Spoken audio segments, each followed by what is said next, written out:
નમસ્તે વિદ્યાર્થી મિત્રો, શ્રી ઉમિયા મહિલા arts and commerce college Lathidad, હું માધુરી વેગડ. અગાઉના વિડીયોની અંદર આપણે જોયું કે હર્ષચરિતનો કથાસાર જે BSM 1 પ્રથમ ગૌણ સંસ્કૃત, જેમાં પ્રશિષ્ટ સંસ્કૃત સાહિત્યનો ઇતિહાસ અને વ્યાકરણ, જેમાં જે ગદ્ય સાહિત્ય છે એમાં બાણભટ્ટ રચિત બે કૃતિ છે, હર્ષચરિત અને કાદંબરી. એમાંથી આપણે હર્ષચરિતનો કથાસાર વિશે અગાઉના વિડીયોમાં માહિતી મેળવી. તો હવે જોઈએ એનું મૂલ્યાંકન. મહાકવિ બાણ સંસ્કૃત ગદ્ય સાહિત્યનો સ્વામી છે. સંસ્કૃત સાહિત્યમાં નાટકાદિની જેમ ગદ્ય સાહિત્યમાં ઊંડું ખેડાણ થયું નથી. ગદ્ય કવિઓની સંખ્યા અલ્પ છે, જેમાં મહાકવિ બાણ અગ્રસ્થાને બિરાજે છે. હર્ષચરિતમાં તેણે પોતાના ટૂંકા જીવનચરિત્રથી આરંભી પોતાના આશ્રયદાતા હર્ષવર્ધનનું જીવનચરિત્ર વિસ્તારથી વર્ણવ્યું છે. જો એ શું કહે છે કે ગદ્ય સાહિત્યમાં ગદ્ય સાહિત્યકારો ઝાઝા થયા નથી. જેવી રીતે નાટક વગેરેની રચના થયેલી છે, એવી રીતે ગદ્ય સાહિત્યની એના પ્રમાણમાં ગદ્ય સાહિત્ય છે એ ઓછું મળે છે સંસ્કૃત સાહિત્યમાં. તેમ છતાં ગદ્ય કવિઓની સંખ્યા અલ્પ હોવા છતાં તેમાં મહાકવિ બાણ જે અગ્રસ્થાને છે. તેમણે હર્ષચરિતમાં તેણે પોતાના ટૂંકો જીવનનો સાર આપ્યો છે. જીવનચરિત્રનો પરિચય બાણભટ્ટે આપેલો છે અને પછી હર્ષવર્ધનનું જીવનચરિત્ર વિસ્તારથી અને હર્ષચરિતમાં વર્ણવેલું છે. આરંભ. હર્ષચરિતનો આરંભ પૌરાણિક કથા શૈલીથી થયો છે. ભારતમાં મહત્ત્વની અને પ્રતિષ્ઠા પામેલી વ્યક્તિઓ તથા વંશને દેવી હકીકતો સાથે સાંકળવાની પરંપરા છે. હર્ષચરિતના તૃતીય ઉચ્છ્વાસમાં મહાકવિ બાણે હર્ષરાજાના ચરિત્રને શ્લેષથી વાયુપુરાણ સાથે સરખાવ્યું છે. એટલે બાણે પુરાણોમાંથી પ્રેરણા પામીને હર્ષચરિતની રચના કરી હશે એમ લાગે છે. શું કે છે આરંભ કેવો છે? તો કે પૌરાણિક કથા શૈલીથી કથાનો આરંભ થયેલો છે. અહીંયા બાણે પુરાણોમાંથી પ્રેરણા પ્રાપ્ત કરીને એમાંથી પ્રેરણા મેળવીને હર્ષચરિતની રચના કરી હશે એમ લાગે છે. આગળ છે સમ્રાટ હર્ષ વિશે આખ્યાયિકા. હર્ષચરિત આખ્યાયિકા છે. હર્ષ ભારતનો એક મહાન રાજવી છે. તેના જીવનના કેટલાક મહાન પ્રસંગોનું વર્ણન બાણે હર્ષચરિતમાં કર્યું છે. આથી એનું કથાનક ઉદાત્ત છે. જો શું કીધું છે કે હર્ષચરિતની રચના કરેલી છે બાણે, તો એને હર્ષના જીવન વિષયક માહિતી, તેમ છતાં એના પ્રસંગો પણ બાણે હર્ષચરિતમાં રજૂ કર્યા છે. આ સર્વે વર્ણનોમાં કવિની કલ્પનાના રંગો ઉપસેલા છે. હર્ષચરિતમાં આખ્યાયિકાના લક્ષણ પ્રમાણે 8 ઉચ્છ્વાસો ઉપલબ્ધ છે, જેમાં આરંભમાં બાણની સ્વકથા અને પછીથી રાજા હર્ષના જીવનની કથા વર્ણવવામાં આવી છે. અહીં વક્ત્ર, અપરવક્ત્ર છંદ પણ પ્રાપ્ત થાય છે. આમ વિદ્વાનો હર્ષચરિતને આખ્યાયિકા તરીકે સ્વીકારે છે અને બાણ પોતે પણ તે મતના જ છે.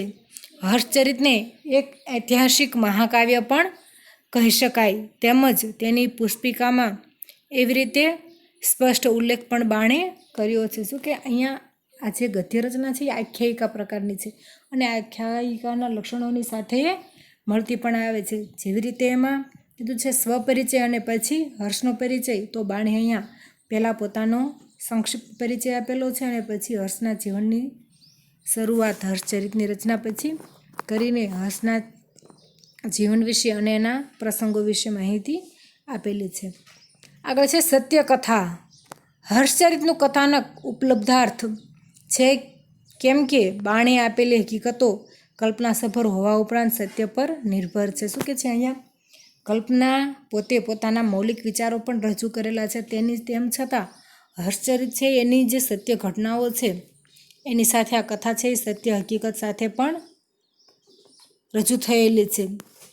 પોતાના આશ્રયદાતા રાજવીના જીવનને શબ્દહૃદય આપવાનો સફળ પ્રયોગ તેણે કર્યો છે. બાણભટ્ટે હર્ષચરિતની જ રચના કેમ કરી? તો કે હર્ષવર્ધનના રાજાના દરબારમાં એ રાજકવિ તરીકે હતો અને પોતાના આશ્રયદાતા રાજવીના જીવનને એને શબ્દહૃદય આપીને એના જીવનચરિત્રને જીવનચરિત્ર રચવાનો એને પ્રયોગ કરેલો છે. આરંભમાં આત્મકથા અને પછી હર્ષવર્ધનની જીવનકથા લખનાર બાણ ઐતિહાસિક હકીકતો પણ પૂરી પાડે છે. શું કહે છે? આરંભમાં એટલે શરૂઆત બાણ ભટ્ટે પોતાનો પરિચય આપીને પોતાની આત્મકથા લખીને પછી હર્ષના જીવનની કથાને લખવાની એને હકીકતો એને અને તેમ છતાં એને ઐતિહાસિક પુરાવો પણ એને લીધેલા છે. એ માહિતી પણ એને પૂરી પાડેલી છે.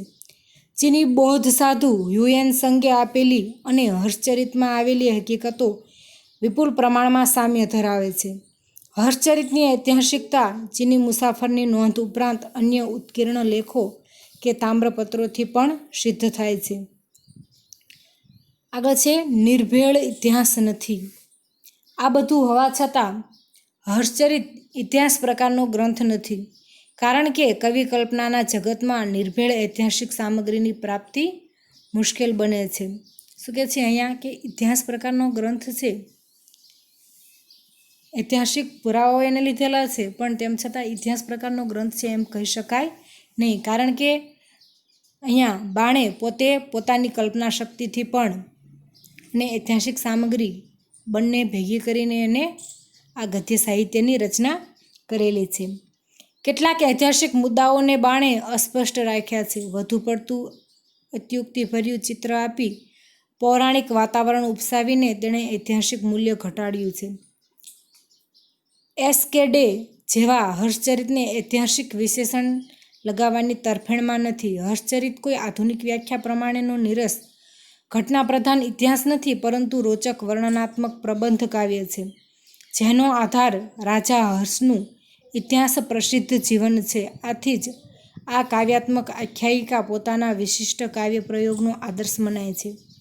ઐતિહાસિક વિષય ઉપર સંસ્કૃતમાં આ પ્રથમ ગદ્ય કાવ્ય છે. સંસ્કૃત ક્ષેત્રે બાણભટ્ટનું આ મહત્વનું પ્રદાન છે. શું કહે છે અહીંયા કે નિર્ભેળ ઇતિહાસ નથી, એટલે કે અહીંયા એને પોતાની કલ્પના શક્તિ પછી ઐતિહાસિક પુરાવો એને જે કંઈ મુદ્દાઓ પ્રાપ્ત થાય છે તેમ છતાં પૂરેપૂરા ઐતિહાસિક છે એવું પણ કહી શકાય નહીં, કારણ કે અમુક મુદ્દાઓ એવા છે કે જે બાણે પોતાની કૃતિમાં પણ એને અસ્પષ્ટ રાખ્યા છે, એનો સ્પષ્ટ ઉલ્લેખ આપણને મળતો નથી. આગળ છે રસભાવ. મૂળ વીરરસ હોવા છતાં પ્રસંગવશ કરુણાદિ વિવિધ રસો સારા પ્રમાણમાં મળે છે. મરણાસન પ્રભાકર વર્ધનનું ચિત્ર હૃદયસ્પર્શી છે.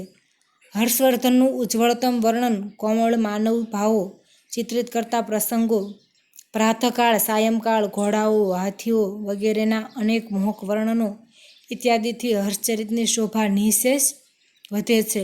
વળી બાણના યુગની સંસ્કૃતિના પરિચય માટે આ ગ્રંથ અમૂલ્ય નિધિ છે. શું કહે છે અહીંયા વીરરસનું નિરૂપણ છે, તેમજ એને કરુણ રસનું નિરૂપણ, તો કે જ્યારે પ્રભાકર વર્ધનનું મૃત્યુ થાય છે ત્યારે કરુણ રસ રજૂ થયો છે. આવી રીતે જુદા જુદા રસોનું નિરૂપણ કરેલું છે. એ સિવાય પ્રાતઃકાળ, સાયંકાળ, ઘોડાઓ, હાથીઓ વગેરેના વર્ણનો પણ એને હર્ષચરિતમાં કરેલા છે. શૈલી, શબ્દ અને અર્થનું સમગુંફન, માધુર્યવંજક વર્ણપ્રયોગ, સુકુમાર પદાવલીઓ, અસ્તિત્વ, ઓજ, કાંતિ, સમાસ, ભૂયસ્વ, અર્થનું નાવીન્ય, સ્વભાવોક્તિની નાગરિકતા, સરળ શ્લેષ, રસનું સ્ફુટત્વ, ઔદાર્યપણું, શબ્દાવલી વગેરે બાણની શૈલીના મુખ્ય અંગોનું હર્ષચરિતમાં દર્શન થાય છે. બાણની કૃતિમાં ચૂર્ણક, ઉત્કલિકા વગેરે ચારે પ્રકારનું ગદ્ય દ્રષ્ટિએ પડે છે. એની પાસે કલ્પનાઓનો અમૂલ્ય ખજાનો છે, જેનાથી ઘણીવાર કથાની ગતિ અટકી જાય છે. તો અહીંયા શૈલી એટલે કે શબ્દ અર્થનું સમગુંફન તો કરેલું છે, પણ એને ઘણીવાર એવી કલ્પનાઓ મૂકી છે કે કથાની ગતિ છે એ અટકી જાય છે. આગળ છે ત્રિવિધ મહત્વ. ડૉક્ટર કરબેલકરે હર્ષચરિતનું 3 દ્રષ્ટિએ મહત્ત્વ આંક્યું છે: કવિ ચરિત, બીજું નૃપચરિત અને સામાજિક દસ્તાવેજ. આ યોગ્ય લાગે છે. શું કહે છે અહીંયા ડૉક્ટર કરંબેલકરે હર્ષચરિતને 3 દ્રષ્ટિએ જોયું છે.